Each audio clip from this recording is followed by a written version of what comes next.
উমা কাঁদিস না রে, কাঁদিস না।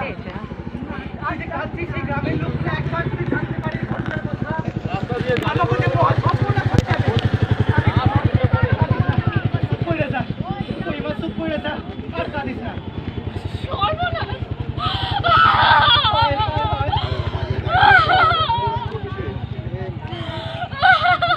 ওরে মাওরে, ওরা যে শহরের বড় মানুষ, ওর কাছে আমাকে মতো গরিবের কোনো মান সম্মানের দাম নাই। ওই বড় লোকগুলা, ওই পশুগুলা আমাকে মতো মানুষকে পিছিয়ে মারতে চায়। তুই কাঁদিস না মা, আমাকে মতো খেটে খাওয়া মানুষের কাছে মান সম্মানটাই সব করে রাখবে। তাই কই মা, লোকে সামনাসামনি হয়ে যাবে। চুপ করে যা মা, আর কাঁদিস না। উঠটা পর মা, আর কাঁদিস না মা, বুঝলে যা। আর আমার সম্মান সেটা কি হইবে? তুমি ওদের কিছুটি কইবে না, ওরে মা, শুধু ছেড়ে দেবে। ওরে মা, আমরা যে ওদের সঙ্গে পায়রা উঠুন না। ওরা ওই শহরের বড় মানুষ, এই শহরে বিচারের মাপকাঠি যে ওদের হাতে। আমরা কোথায় পাবো বিচার? কে দিবে বিচার? জানিস না মা, চুপ করে যা। আমাদের কষ্টখানি ওই মানুষগুলা বুঝবে না। চুপ করে মা, যা মা, চুপ করে যা। পারো না আমি চুপ করতে। তুমি বুঝতে পারতেছো না, ওরা আমার শরীর নিয়ে খেলছে। কি অত্যাচার নাইকে করছে আমারে। আমি কেমনে বাঁচবো এই লজ্জা নিয়ে? কেমনে বাঁচবো?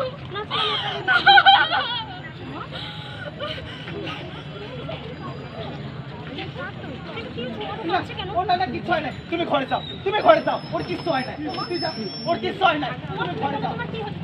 আমি ঘরে গিয়ে তোমার এক্ষুনি গরম জলটা দিয়ে আসুন। তুমি গিয়ে মুখ চোখ ধো, তারপরে আমি খাবার দাবার দিয়ে আসি। তুমি খাও মা, ঘরে যাও। ওর কিচ্ছু হয় না, ও তুই ঘরে যা। তুমি ঘরে যাস না, ঘরে যা। তখন আমি কি এসব করো? আমি কি দোষ করছি? আমার কি দোষ? আমি নিজেও তো চলুন।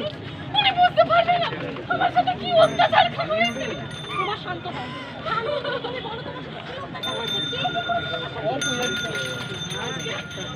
চুপ কর, তুই কই যাস না, কই যা। আপনি দাঁড়ান না যেতে। এরা তো মাইরা চা, এরা কিছু বুঝবে না। এরা ওই বড় লোকদের সঙ্গে মিশে আছে। দেখিস না, এক সাংবাদিক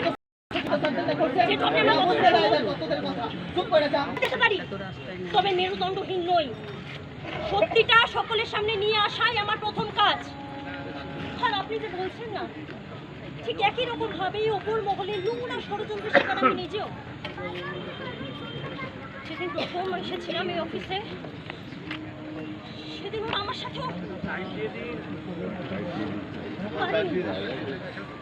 পারিনি সেদিন কোনো প্রতিবাদ করতে। ভয় ছিল, সমাজের ভয়, লজ্জা ছিল, পরিবারের মান সম্মান রক্ষা করার দায় ছিল কাঁধে। কিন্তু মানুষের সম্মানও যে মিথ্যে কলুষিত সমাজে বাস করে কোন নতুন সমাজ গড়ার কথা ভাবছেন আপনারা? আজ আমরা তাদেরকে ভয় পাচ্ছি। কিসেই বা ভয় পাচ্ছি? ওই পশুগুলোকে যারা প্রত্যেকটা মুহূর্তে পিছিয়ে দিচ্ছে সমাজটাকে, আজ আমরা তাদেরকে ভয় পেয়ে পিছিয়ে যাবো? নাকি তাদের মুখোশটা সকলের সামনে টেনে ছিঁড়ে ফেলে তাদের শাস্তি জোর করে নিয়ে গিয়ে হাজির করবো? উমা, তোমার কোনো ভয় নেই। তুমি বলো তোমার সাথে কি হয়েছে? তুমি যখন বার হয়ে গেলে, তারপরে ওই ঘরে সকাল থেকে নেশাপাতি করতেছিল। তাই আমি বিনোদনে ঘরে চা দিতে চাই, তখন আমার শরীর টেনে ছিঁড়ে খাইছে।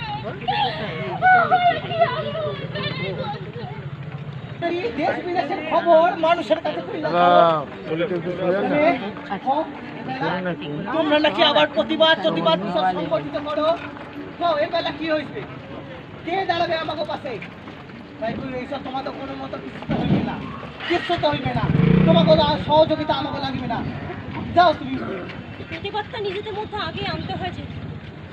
কেউ আপনাকে হাতে ধরে দেবে না। আর আমরাই তো নব সমাজের। যাও, কোনো তোমাদের সহযোগিতা আমাকে লাগবে না। বাইরে যাও তুমি এখান থেকে। উমা, তুই ঘরে চল, এগুলো সহযোগিতা আমাকে লাগবে না। চল চল তুই ঘরে।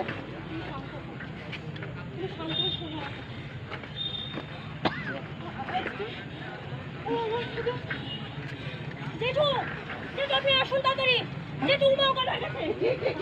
উমা, উমা, এই যে একটু জল দিন না দিদি, একটু জল দিন। উমা, উমা, উমা, থাকবে আপনি এখনো কিছু বলবেন ওদেরকে? এখন ওই পাষণ্ডগুলোকে ভয়কে চেপে থাকবে সবকিছু। তার মানে আমরা কেমনে পারুম ওর সঙ্গে? ওরা যে শহরের ওই বড় মানুষগুলো আমাকে মতো মানুষের মুখ চুপখানি করার লিগে উমারে যদি মায়েরা দেয় তাহলে বেরা কে হবে? তোমরা আসতে যাবে আমাকে বাঁচানোর লিগে, কে দেখবে আমাকে? ওরা মানে বাইরে ফেলবে। আমি বাঁচব না, আমি বাঁচব না। ওরা বাইরে ফেলবে আমাকে। ওরা বাইরে ফেলবে। আমি বাঁচব না, আমি বাঁচব না। ওরা আমাকে বাইরে ফেলবে। আমি বাঁচব না। ওরা এদিকে এসো। শান্ত হও তুমি। শান্ত হও। এভাবে তো হাল ছেড়ে দিলে হবে না মা। এভাবে তো হাল ছেড়ে দিলে হবে না। এভাবে তো ভয় পেলে হবে না। সেই পশুগুলোর আসল মুখোশটা সকলের সামনে ছিঁড়ে ফেলতে হবে আমাদেরকে। তুমি পারবে না? তুমি পারবে না সেটা করতে? আজ এরা সবাই তোমার দিকে তাকিয়ে বসে আছে। তুমি প্রতিবাদটুকু করবে না? দাঁড়ায় আছে, সব যাই না যাবে, এই গ্রামবাসী যাই না যাবে, ওর দিকে হাত দেখিয়ে কইবে এই সেই উন্মানা আমাকে মান সম্মান তো থাকছে না। গরিবের পেটে খাবার জোটানোর লিখে মান সম্মানটা সকলে লাগবে। তাই বেলা কি হবে? আমাদের লাগবে না, আপনারাই বলেন কোনো লাগবে দিও।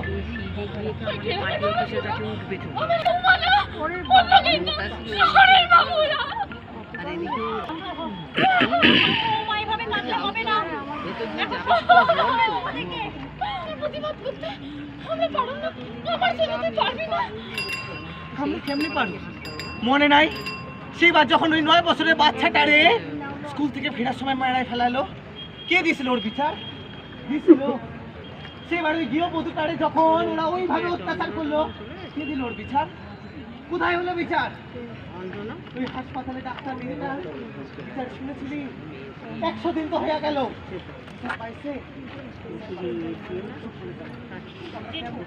এখন এসব কথা বলে এই প্রতিবাদ করতে আমরা পারুম না। আমরা পারুম না প্রতিবাদ করতে। আমার জন্য পারবে না, আমাদের করতে হবে। আমাকে করতে হবে, মেয়ে মাইয়াগুলো জিতা যায়। দোষীদেরকে দৃষ্টান্তমূলক শাস্তি দিতে হবে। আমাদের হয়ে লড়তে হবে। নিজেদের প্রতিবাদটা নিজেদেরকেই করতে হয়। আমরা আমাদের এই কিছুক্ষণের পথনাটিকার মাধ্যমে আপনাদের কাছে এটাই ফুটিয়ে তুললাম। আমরা হয়তো জানতে পারছি শহরতলিতে যে ঘটনাগুলো ঘটছে, কিন্তু একদম প্রত্যন্ত গ্রামে যেভাবে ঘটনাগুলো ঘটে চলে, সেই ঘটনাগুলো হয়তো এই সোশ্যাল মিডিয়ার যুগে দাঁড়িয়েও সবার সামনে আসতে পারে না। সেরকমই একটা দৃষ্টান্ত আমরা আজকে ফুটিয়ে তুললাম।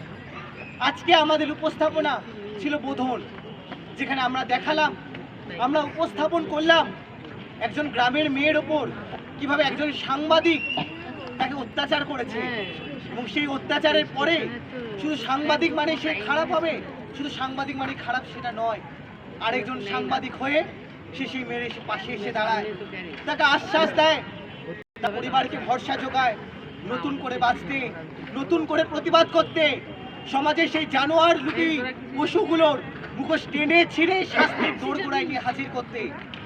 জানি না আমরা কতটা পেরেছি, কিন্তু আমাদেরকে এখান থেকে অঙ্গীকারবদ্ধ হতে হবে, প্রতিজ্ঞাবদ্ধ হতে হবে, সমাজটাকে নতুন করে চিনতে হবে। আমরা সমাজের মানুষ হয়ে এই সমাজের ব্যাধিটাকে আমাদেরকে দূর করতে হবে। তাই আমরা একসাথে বলবো, এই আদিম হিংস্র মানবিকতার যদি আমি কেউ হই, স্বজন হারানো শ্মশানে তোদের চিতা আমি তুলবই।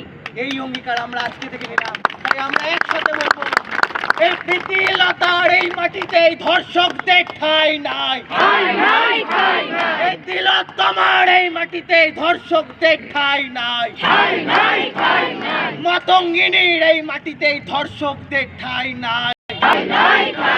আর তিলোত্তমার বিচার চাই, তিলোত্তমার বিচার চাই। নমস্কার। আমরা আমাদের